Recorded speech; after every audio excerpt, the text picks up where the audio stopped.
What I am about to write is not a very well-known story. It does not involve famous characters as participants. It only occupies a small fraction of space and time in the course of human events. Most of us are destined for an ordinary existence, a life on the margins of fate, without any deity noticing us, without a light appearing to guide us toward a special destination.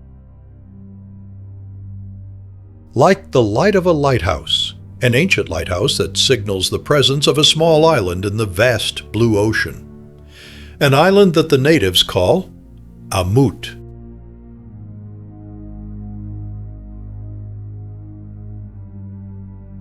An island, like many others, which seem not to attract the interest of history or the gods. An island where two different peoples found harmony, and where one family lost it. A family part of the small aristocracy whose existence seemed to go unnoticed by history and the gods. But one day destiny came knocking at the door.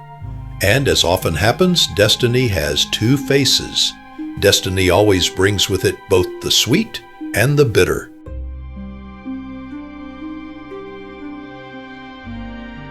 A family made up of a widow and her two beloved children. A family in which a woman had placed all her hopes and deep affection in her two little ones.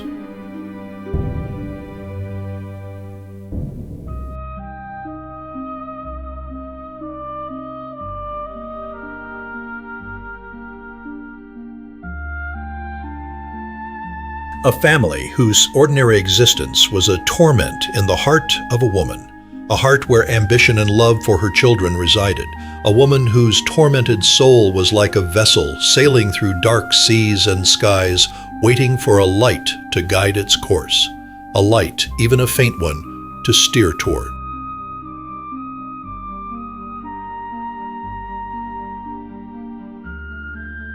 I can't tell you the story of the Ámut Lighthouse. No one knows it. We don't know who built it. Whoever erected it left nothing written behind, no trace of who they were, as if in the end they felt no need to. They left us only a solitary tower holding a large lamp. A lamp that once lit draws the nighttime sailor toward a small island, small yet lush and gentle.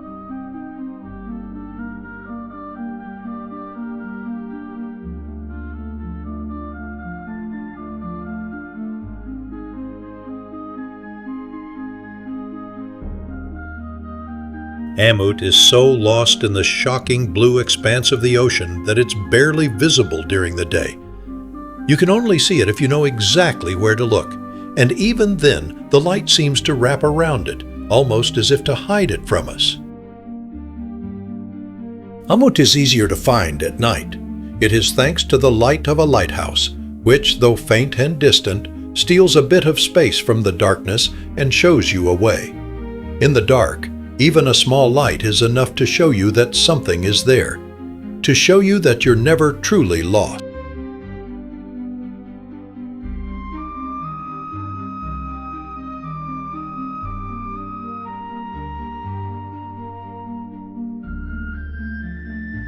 We discovered Ámut almost by chance, a small, gentle, and flourishing island, inhabited by a few natives. A few people who had built their village by the ocean so they could complement hunting and fruit gathering with fishing. Aside from dogs and cats, they had no domestic animals and did not practice livestock farming. They led a simple life, slaughtering animals and gathering fruit only as much as needed to survive. They did not engage in trade, and their artisans produced just a small number of tools and pottery for everyday needs. Clothing served only to protect them from the cold, not to display wealth or authority.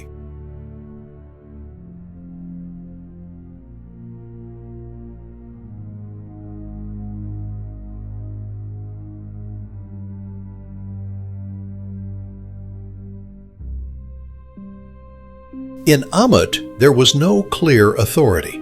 There were no monarchs or aristocracy, but rather a council of elders, simple people who, with the experience and wisdom of age, guided the community. The people turned to them just as one of us might seek advice from an elderly grandfather, with that mix of trust and respect that needs neither guards nor judges.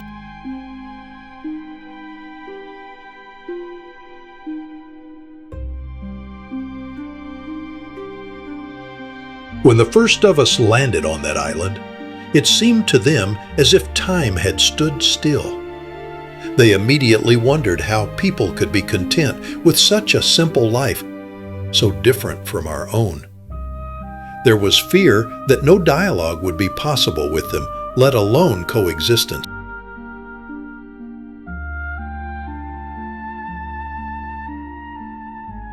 Once it was discovered, our experts and authorities understood the importance of the island. For navigating those waters, it was a perfect stop, both for resupplying and for shelter in case of storms. It was no coincidence that someone had already built a tower there to show the way when the sea and sky turned dark. Ámut was a small green refuge in a vast blue expanse, a green refuge that the natives called home. Natives who had never been curious about what lay beyond that blue stretch of water. And now, from that very expanse, strangers had arrived. Strangers to whom they would have to make room in their home. Uninvited guests, so different from themselves.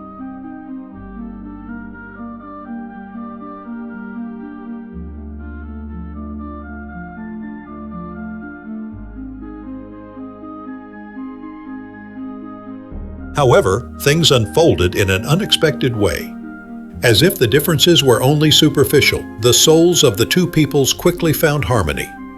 No conflicts arose between our people and the natives. They began working together from the very start, as if the gods had given us a deeper nature, one capable of connecting all human beings, a nature that needs no laws or authority, and that can act on its own among humans.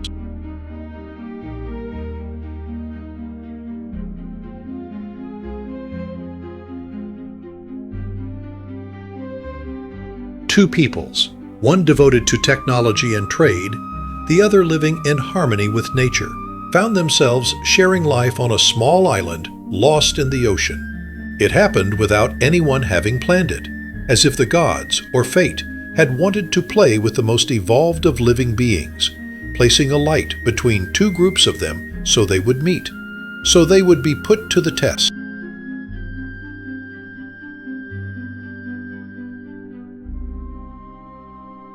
Two groups, different from each other, but who found the harmony needed to live together.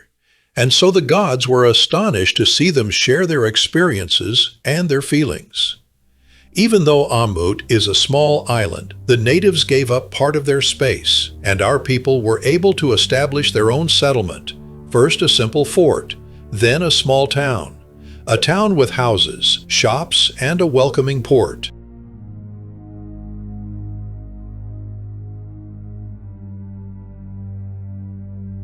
Now, the island was shared between the villages of the natives and our own structures. Part of it had become our world. Part of it followed our needs and our rules.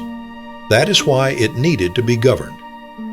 The island now needed an authority, a governor. A governor to be appointed from our homeland. A governor of noble origins and well-versed in our laws. Someone accustomed to trade and its rules, willing to relocate to a distant green patch in an immense blue expanse.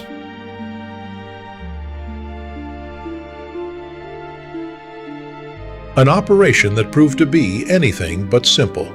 Ámut was far away. It was certainly not a fashionable place, little more than a trading and rest stop for sailors. The pay for the position was low. It wasn't an appealing place, unless one happened to be a noblewoman, a member of the petty bourgeoisie, with 2 children to provide for. In that case, governing little Ámut was a promising start to a career.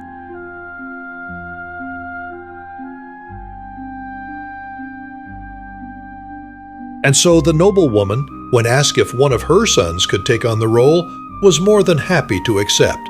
A small governorship was a beginning, not the destination. Her ambition and her love for her sons now had a light to follow. Since becoming a widow, the noblewoman had diligently managed the family affairs. She had helped her boys grow, and for them she dreamed of a career. a career built above all on fame and wealth more than on virtue. Without a doubt, she was the head of the family, and she believed she had created just the right balance of harmony and complicity within it to achieve her goals. She felt she had everything under control. But she was wrong.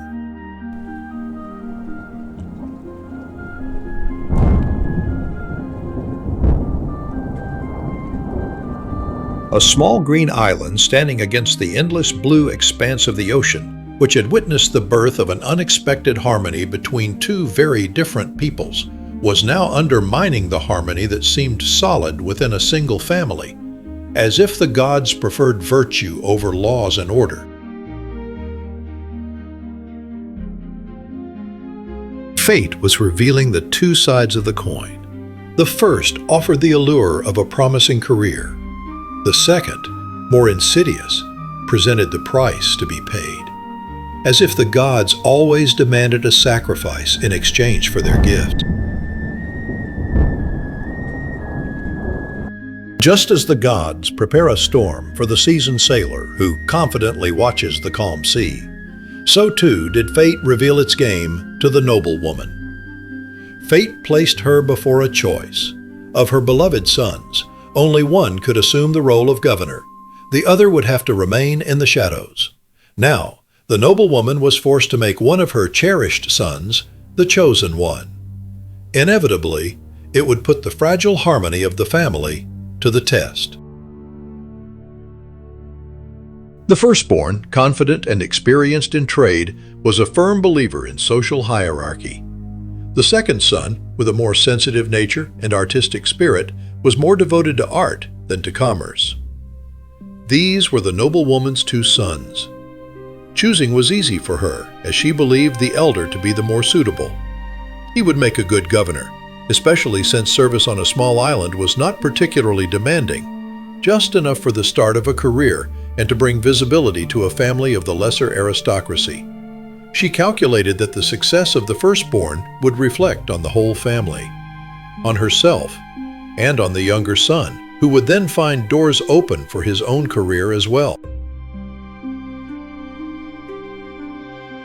The noble woman had faith in her plan. She saw its logic clearly.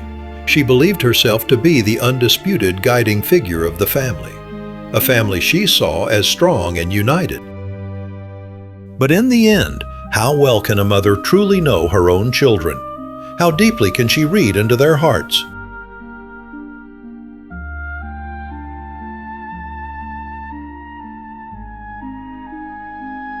The noblewoman sincerely followed her ambitions and cared for both of her children. But unintentionally, her choice had broken the family's harmony. Something she hadn't expected had been set in motion.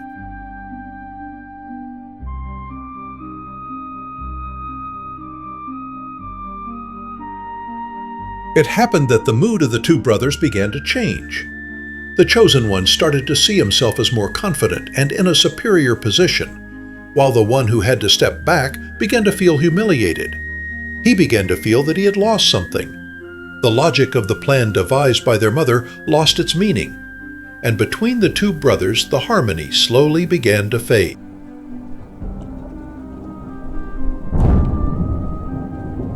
And so, into the hearts of a family crept the most insidious of counselors, ambition. That of a noblewoman who saw her dream unexpectedly beginning to come true.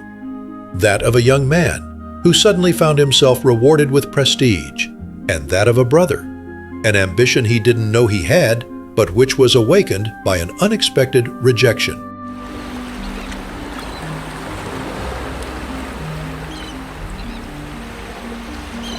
And so the three members of the family set sail. After crossing the blue expanse, they reached the small green oasis. A green oasis, that is, a small kingdom, where the elder of the two brothers would serve as governor, the highest authority in a place where people so different from one another had quickly learned to live together. The highest authority, yet one that was beginning to lose its family peace. Governing Ámut turned out to be, all things considered, fairly easy, even for someone with no prior experience. The population had no particular demands, and disputes were few and quickly resolved without requiring complex judgments. The gods provided a mild climate and fertile land. An aquifer fed a couple of wells, enough to supply water to people, animals, and crops.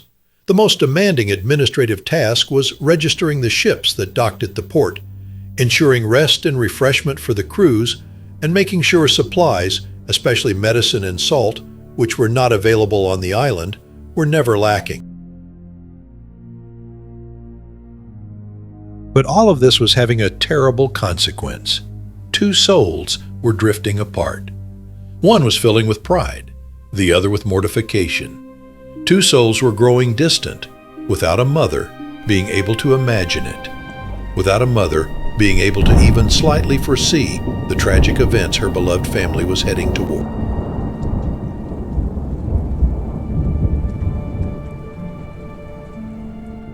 A mother who had known her second son as a gentle and artistic soul, who trusted that he had understood her choice, that he had understood it was not made out of favoritism, but guided by the logic of the goal to be achieved, that he had seen the opportunity destiny had offered their family.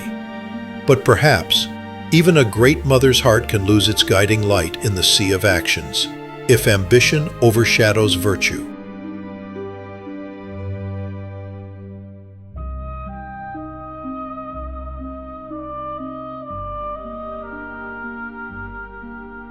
I myself cannot explain how a soul inclined toward art could descend into tragic actions, how an artist could replace his gentle muse with the dark nemesis. But that is what happened in the heart of the second son. Something within him had broken. When he saw his brother chosen over him, it was as if a blade had pierced his heart. No reason seemed valid.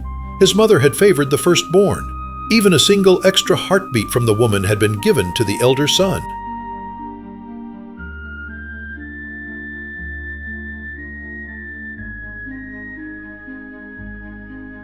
A choice that had proven to be right. As soon as he took up his post in Ámut, the firstborn showed himself to be perfectly suited for it, as if he had been preparing his whole life for that role. And his mother was proud of him. But the second son suffered. Slowly, he began to feel inadequate. He came to feel betrayed by his beloved classical studies. He came to feel excluded from his mother's heart. The one who writes does not rule out that perhaps there had already been a sense of competition between the two brothers for their mother's love. For one more glance, one more smile, one more bit of attention, and the choice made by the woman shattered an already fragile emotional balance. Now every success of one became pain for the other, a pain that grew intolerable, a pain the mother did not see, a pain that led to madness. And so a small green oasis, lost in the endless blue, became the setting for a terrible act. It witnessed the gods taking their tribute. A woman realized that destiny always has two faces. First, it shows you a smile. Then it gives you sorrow. A mother who saw one of her sons change, from a gentle artist to a dark Cain. A dark Cain who on a bright sunny day lost control of his mind, let instinct and resentment choose for him, and raised the blade against his own brother. He struck, and the blade spilled the blood of his own blood. The second-born could not stop himself. In an instant, he ended the life of the firstborn. The elder brother, more surprised than in pain, lost his final gaze in the eyes of his brother, in the euphoric eyes of his murderous brother. A euphoria that lasted only briefly. As if striking his brother had awakened him, Nemesis left him, and a sorrowful muse returned. The murderer became an artist once more. And he realized the madness he had committed. He realized he had done the irreparable.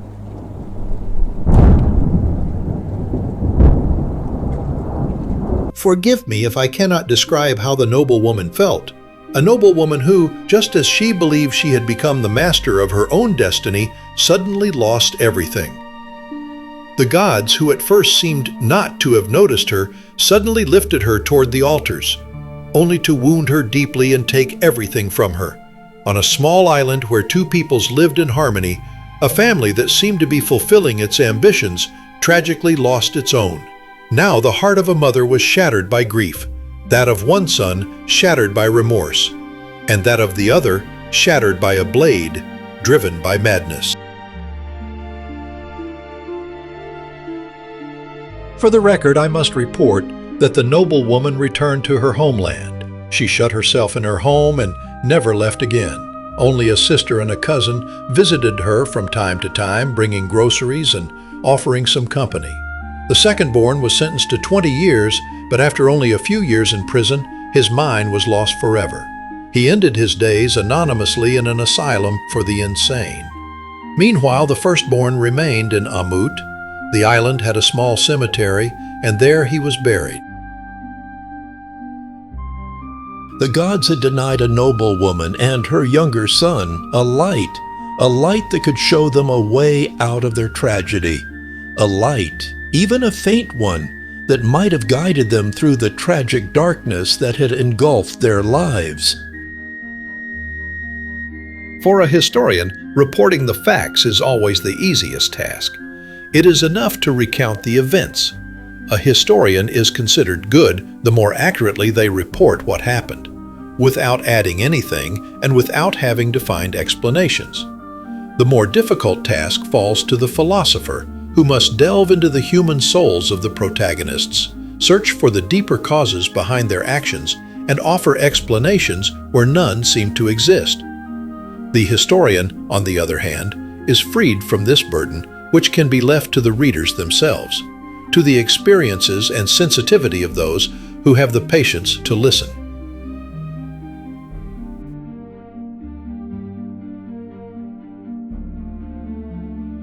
Lastly, Ámut. A new governor was quickly appointed for her, and after that, historians forgot about her. She had no more stories to tell, and perhaps that's for the best. I prefer to imagine that her inhabitants went on living their lives peacefully. Only a lighthouse remains marked on the maps, just to remind those who pass through that area that they can find a bit of rest or shelter there. A reminder that, if you look closely, even in the midst of dark skies and waters, there is always a light.